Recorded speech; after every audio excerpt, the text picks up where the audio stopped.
My name is Elena Martinez, and 2 years ago, my boss told me I'd never survive in this industry without him. Last Tuesday, he walked into my office begging for a job. But let me start where it really began, at the quarterly meeting where Marcus stole my life's work and smiled while doing it. The conference room buzzed with nervous energy as our CEO prepared to announce the quarterly results. I sat 3 rows back, my coffee cold in my hands, watching Marcus adjust his tie at the front of the room. My stomach twisted into knots because I knew what was coming, but I couldn't stop it. Ladies and gentlemen, our CEO began, his voice booming through the speakers. I'm thrilled to announce that our EtherTech campaign has exceeded all projections. Revenue is up 42%, and client satisfaction scores are through the roof. The room erupted in applause. I felt my hands go numb. This success belongs to one man, the CEO continued, gesturing toward Marcus. Our director of marketing, Marcus Brennan, whose brilliant strategy and vision made this possible. Marcus stood, soaking in the applause like sunlight. His eyes swept the room and found mine. That smirk, slight, calculated, cruel, told me everything. He knew exactly what he'd done. He'd taken 6 months of my work, my late nights, my innovative pitch deck, and claimed it as his own. And there was nothing I could do but sit there and clap along with everyone else, my face frozen in a professional smile while my inside screamed. 6 months earlier, everything had been different. I'd been excited, hopeful even. Marcus had pulled me aside after a team meeting and said he had a special project for me, something that could really showcase my talents.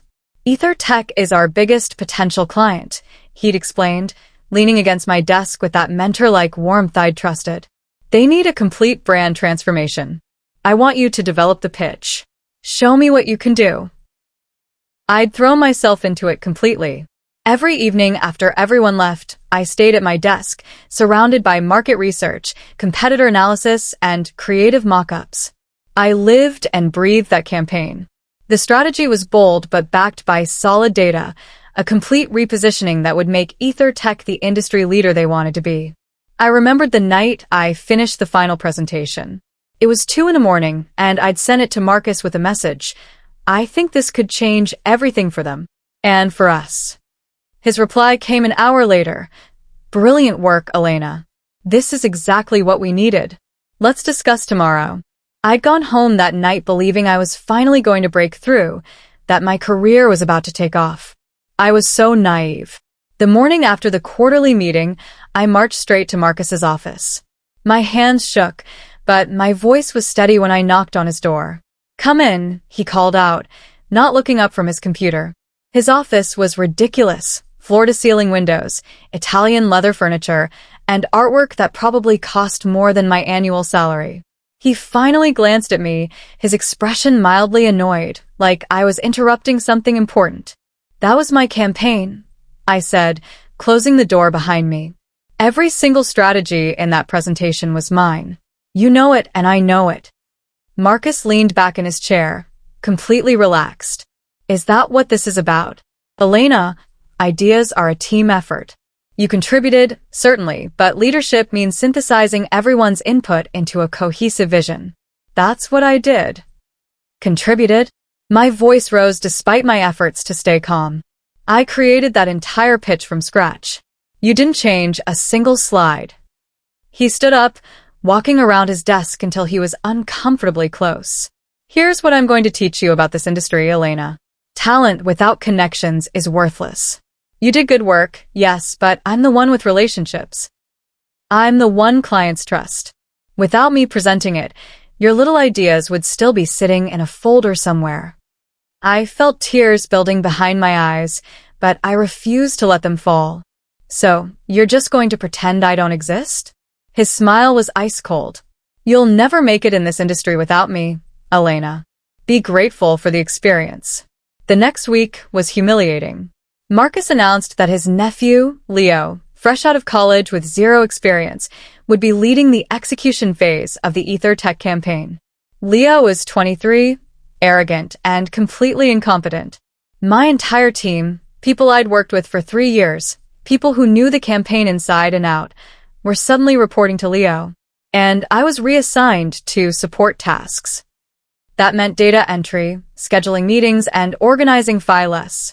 Grunt work that interns usually handled. The worst part was watching Leo butcher my strategy.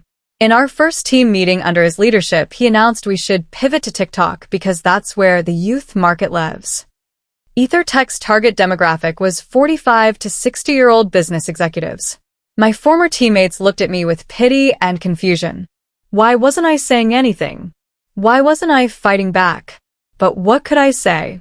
Marcus had made it clear, challenge him, and I'd be gone. Stay silent, and at least I still had a job. I went home that night and cried for the first time in years. Not just because of the stolen work, but because I felt so completely powerless. I couldn't eat. I couldn't sleep. Every morning felt like swallowing glass as I forced myself to go to work and pretend everything was fine. My friends told me to quit, to sue, to make a scene. But I knew how this industry worked. Make too much noise and suddenly you're difficult and not a team player. Nobody wants to hire that person. One evening, I was sitting at my kitchen table, staring at my employment contract. I'd pulled it out looking for exit clauses, trying to figure out if I could leave without penalties. That's when I saw it, Section 7.4, Ethical Conduct and Attribution of Work. It was standard corporate language, the kind of thing nobody reads because it never gets enforced. But it was there, clear as day, stating that all employees and managers must properly attribute work and maintain ethical standards in leadership. A tiny spark ignited in my chest. It wasn't much, not yet, but it was something. I closed the contract and opened my laptop. I needed to know more about what protections existed, what policies govern behavior at our company. If Marcus had broken the rules, there had to be documentation of those rules somewhere. I went to HR the next morning with a simple request. Hi, I'm updating some team documentation and wanted to make sure I'm citing our company ethics policies correctly. Could I get a copy of the full policy that managers sign? The HR coordinator barely looked up. Sure, let me email that to you. 20 minutes later, I had a 40-page PDF sitting in my inbox. Most of it was typical corporate policy, conflicts of interest, harassment procedures, confidentiality agreements. But on page 32, I found something interesting.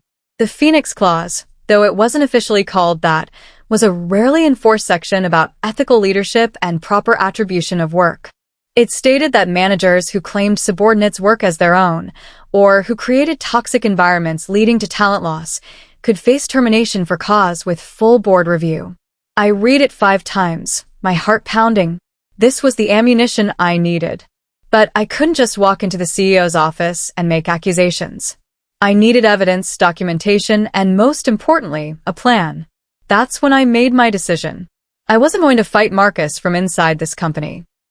I was going to leave, and I was going to build something so undeniable that his betrayal would eventually destroy him without me having to fire a single shot. I scheduled a meeting with Marcus and our CEO 2 days later. I walked in calm, professional, and completely in control. Both men looked surprised when I sat down and smiled. I've given this a lot of thought, I began, and I've decided to resign. I appreciate the opportunities I've had here, but it's time for me to explore other options. The CEO looked genuinely disappointed. Elena, you're a valuable member of our team. Is there anything we can do to change your mind? Before I could answer, Marcus jumped in. She's young. Sometimes people need to try other things before they appreciate what they have. We wish you well, Elena. His condescension was barely masked, but I ignored it. I'd like to negotiate a severance package, I said calmly. 3 months salary and I'll sign any NDA you need. Clean break, no drama. They agreed within 10 minutes. Marcus practically glowed with satisfaction. He thought he'd won. He thought I was running away defeated. He had no idea I was setting the stage. My last 2 weeks at the company were strange. I felt like a ghost, moving through hallways where nobody really saw me anymore. But I was busy in ways they didn't notice. I carefully saved every piece of evidence I could ethically collect. Emails from teammates praising my work. Early drafts of the EtherTech presentation with my name in the metadata. Screenshots of instant messages where colleagues asked me strategy questions. A folder of client feedback that specifically mentioned elements I'd created.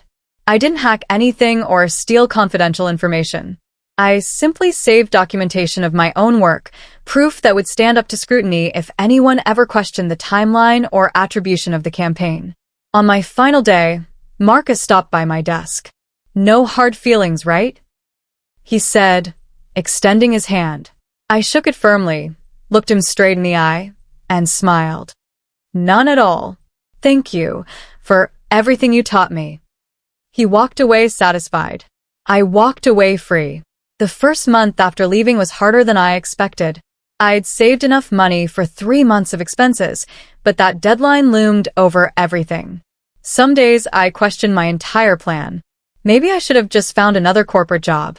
Maybe revenge wasn't worth the risk. I traveled for 2 weeks, trying to clear my head. I hiked in Colorado, stayed in cheap motels, and spent long hours thinking about what I really wanted. Not just revenge. Anyone could want that. I wanted to build something that mattered, something that proved Marcus wrong not through destruction, but through creation. That's when the idea solidify Edition Veritas Consulting, a marketing agency built on transparency, ethical leadership, and giving credit where credit was due. It would be small at first, but it would be mine. And it would be right. I returned home with a clarity I hadn't felt in years. I drafted a business plan, sketched out my service offerings, and started reaching out to my network. Not aggressively, just letting people know I was available for freelance work while I built something new. Getting a business loan was terrifying. I sat across from the loan officer at Community First Bank, a woman named Patricia who'd been in banking for 30 years. She looked at my business plan with an expression I couldn't read. "Your projections are conservative," she noted. "That's good. Too many entrepreneurs come in here with fantasy numbers." "I've worked in this industry for 5 years," I explained. "I know what realistic growth looks like." She flipped to my portfolio section, and I watched her eyebrows rise. "You developed the EtherTech campaign? I've been seeing articles about how brilliant that strategy was." My throat tightened. Yes, that was mine. Patricia looked at me for a long moment, and I saw understanding in her eyes. She'd probably seen this story before, talented people getting overshadowed by those with more power. She didn't ask for details. "Your loan is approved," she said simply. "Build something great." I walked out of that bank with $50,000 and a chance to prove myself. Veritas Consulting was officially born. My first client was a family-owned furniture company called Harrington Home Goods. They'd worked with my old company 2 years earlier and had been treated terribly, overcharged, ignored, and given cookie-cutter strategies that didn't fit their brand. The owner, Thomas Harrington, took a chance on me because he remembered a young woman at those old meetings who'd actually listened when he talked about his company values. He didn't know my name then, but he remembered my face. "I want someone who cares," he told me during our first consultation.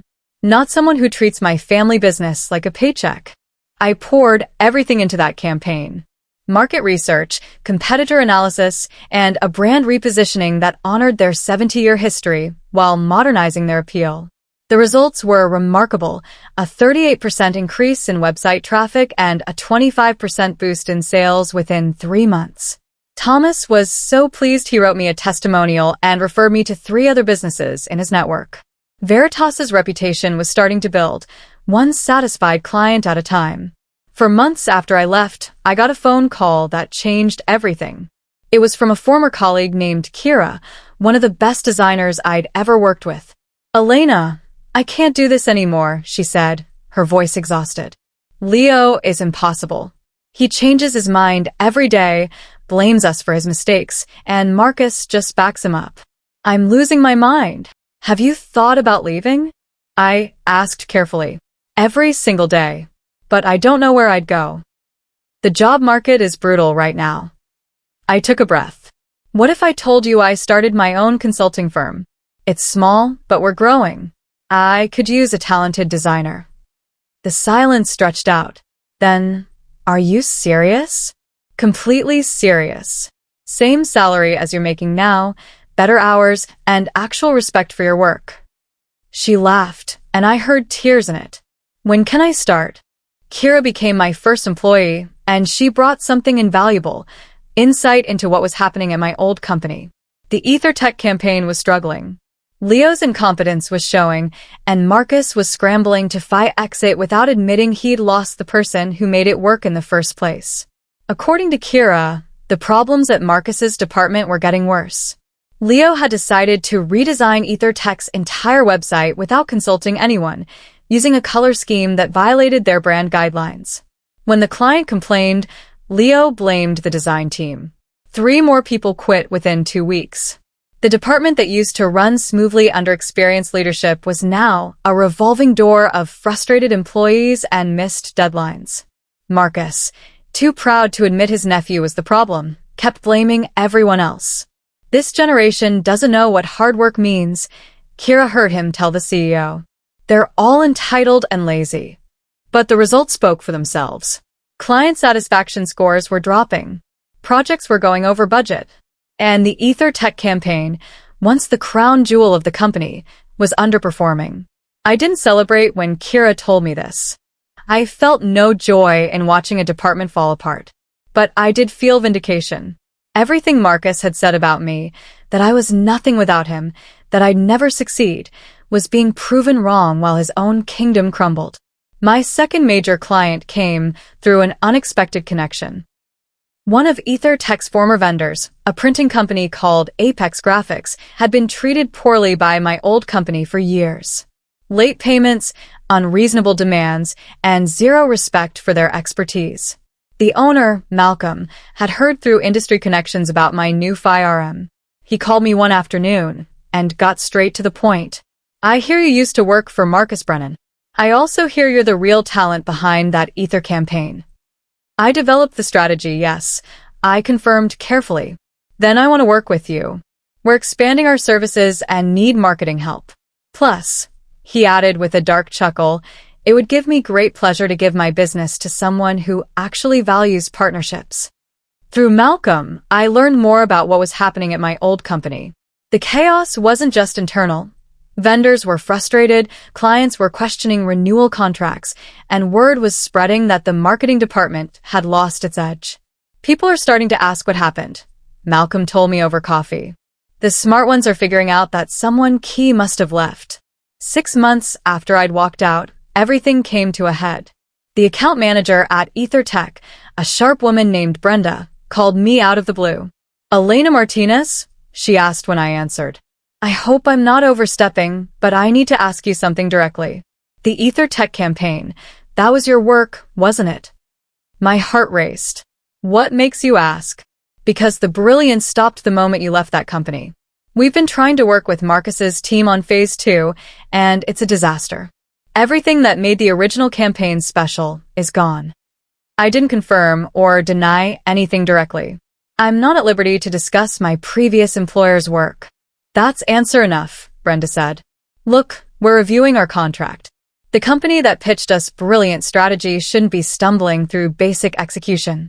I wanted you to know. After we hung up, I sat at my desk for a long time. This was bigger than I'd imagined. EtherTech wasn't just disappointed. They were ready to walk away. For my old company, losing them would be catastrophic. The news hit 2 weeks later. EtherTech officially put their contract under review, which in corporate language meant they were already looking at other agencies. According to Kira, who still had friends at the old company, Marcus went into full panic mode. He called emergency meetings, blamed his entire team, and started demanding 80-hour work weeks to fix things. The result was predictable. 2 senior strategists quit within days. One of them called me directly. I know you're building something, he said. His name was Omar, and he'd been one of the best analytical minds in the department. Are you hiring? For the right person, absolutely, I told him. Send me your resume. Within a week, Omar and another former colleague had both joined Veritas. I now had a team of 4, including myself, and our collective expertise covered strategy, design, analytics, and client relations. We were small but mighty. And my old company was bleeding talent with no idea how to stop it. The CEO of my former company, a man named Anthony Blake, finally noticed something was wrong. The marketing department's performance had dropped 23% in 6 months. Client renewals were down, and he was losing experienced people faster than he could replace them. He called an emergency meeting with HR and demanded to see all exit interviews from the marketing department. The HR director, probably terrified, compiled a report of everything employees had said in their final meetings. The pattern was damning. Every single person mentioned toxic leadership, lack of recognition, and better opportunities elsewhere. Several specifically referenced feeling like their work was undervalued or stolen. No one mentioned me by name. The NDA I'd signed prevented that, but the timeline was clear. The problem started exactly when I left and accelerated after Marcus promoted his nephew. Anthony wasn't stupid. He started asking questions that made Marcus very uncomfortable. The exit interview report was devastating. Here's what the HR director found buried in carefully professional language. Leadership takes credit for team accomplishments without acknowledgement. Work environment has become hostile to creative thinking.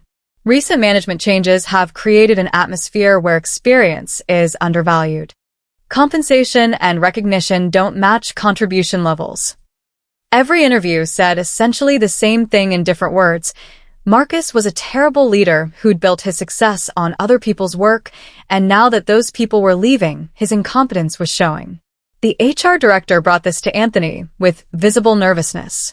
"Sir, there's a clear pattern here. The marketing department under Mr. Brennan has created a culture problem that's costing us talent and clients." Anthony read through the report twice. Then he did something that made Marcus sweat. He asked to see documentation of every major campaign from the past year, including all development files and original pitches. The confrontation happened in Anthony's office on a Thursday afternoon. Marcus walked in confident, still believing he could charm his way through any problem. "Anthony, this is clearly about disloyal employees," Marcus began. "Probably poached by competitors with inflated salary offers. It happens. We'll recover." "Sit down, Marcus," Anthony said, his voice cold. For the next hour, Anthony walked Marcus through the evidence. Declining performance metrics, client complaints, exit interviews revealing a toxic culture, and most damning, the development files for the Ether Tech campaign. The metadata on the... Marcus's face went pale, then red. "I was supervising her work. That's what directors do. We provide guidance and leadership." "Really? Because I don't see a single edit or comment from you in 6 months of development files. I do see emails from Elena to you sharing completed work and you responding with looks good or approved." "This is ridiculous," Marcus sputtered. "Are you taking the word of some junior employee over?" "I'm taking the word of the documentation," Anthony interrupted. "And our ethics policy, which you signed, is very clear about attribution of work." Anthony laid it all out.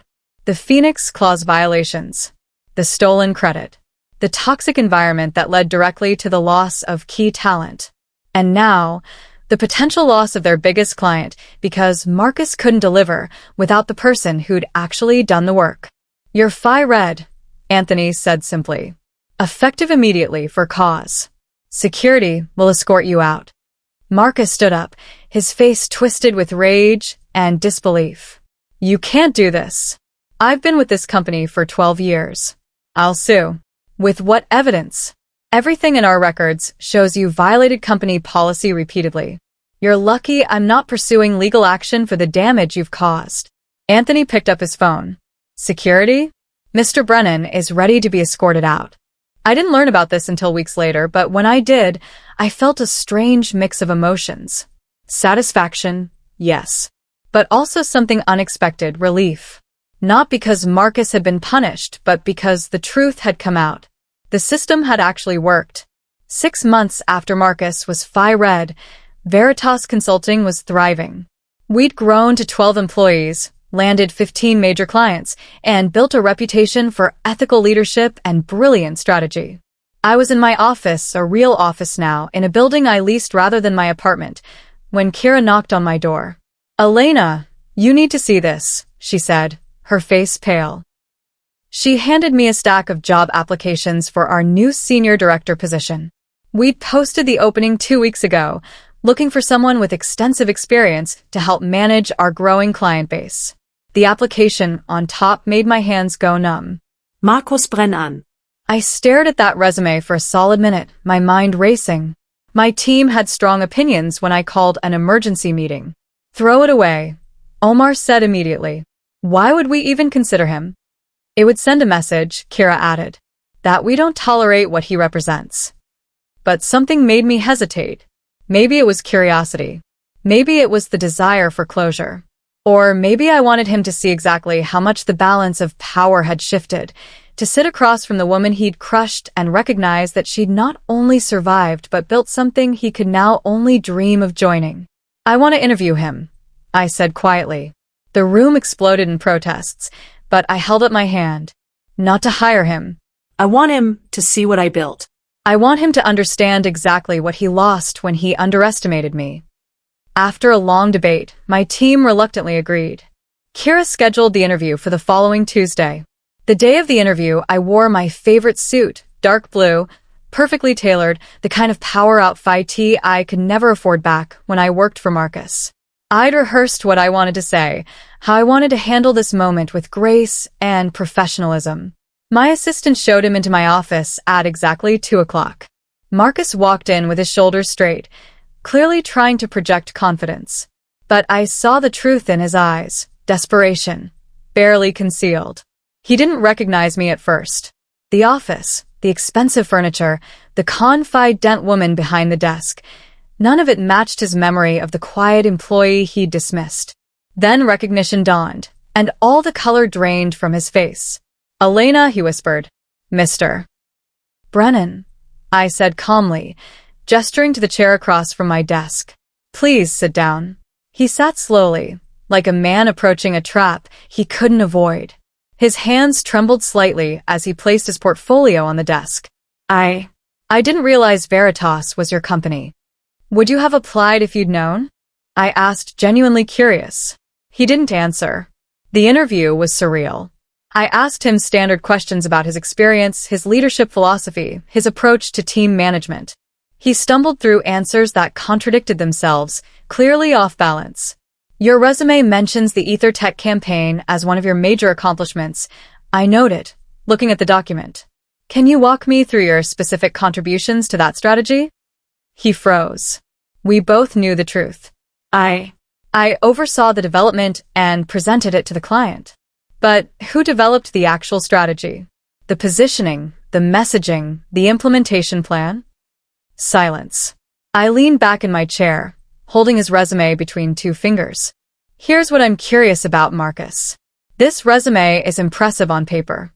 But knowing what I know about your leadership style, your approach to attribution, and your treatment of talented people who worked for you, why would I want you at my company?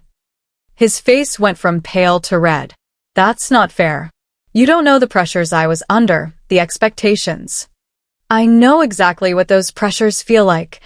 I interrupted, my voice steel. I lived them while you took credit for my work. The silence stretched out between us, heavy and absolute. Marcus looked at me with something that might have been recognition or shame. I couldn't tell which, and I didn't particularly care. You told me I'd never make it in this industry without you, I said quietly, leaning forward. You said I should be grateful for the experience. Do you remember that? He nodded slowly, his whole body seeming to collapse inward. I'm grateful, I continued. Not for you, but for what you taught me. You showed me exactly what kind of leader I didn't want to be. You taught me that ethics matter more than ego. And you proved that stolen credit is a house built on sand. It falls apart the moment the real talent walks away. I set his resume down on the desk between us. Veritas has a very strict ethics policy, Marcus. We believe in transparency, in giving credit where it's due, in building people up rather than tearing them down. Based on your history, I don't think you'd be a good FIT.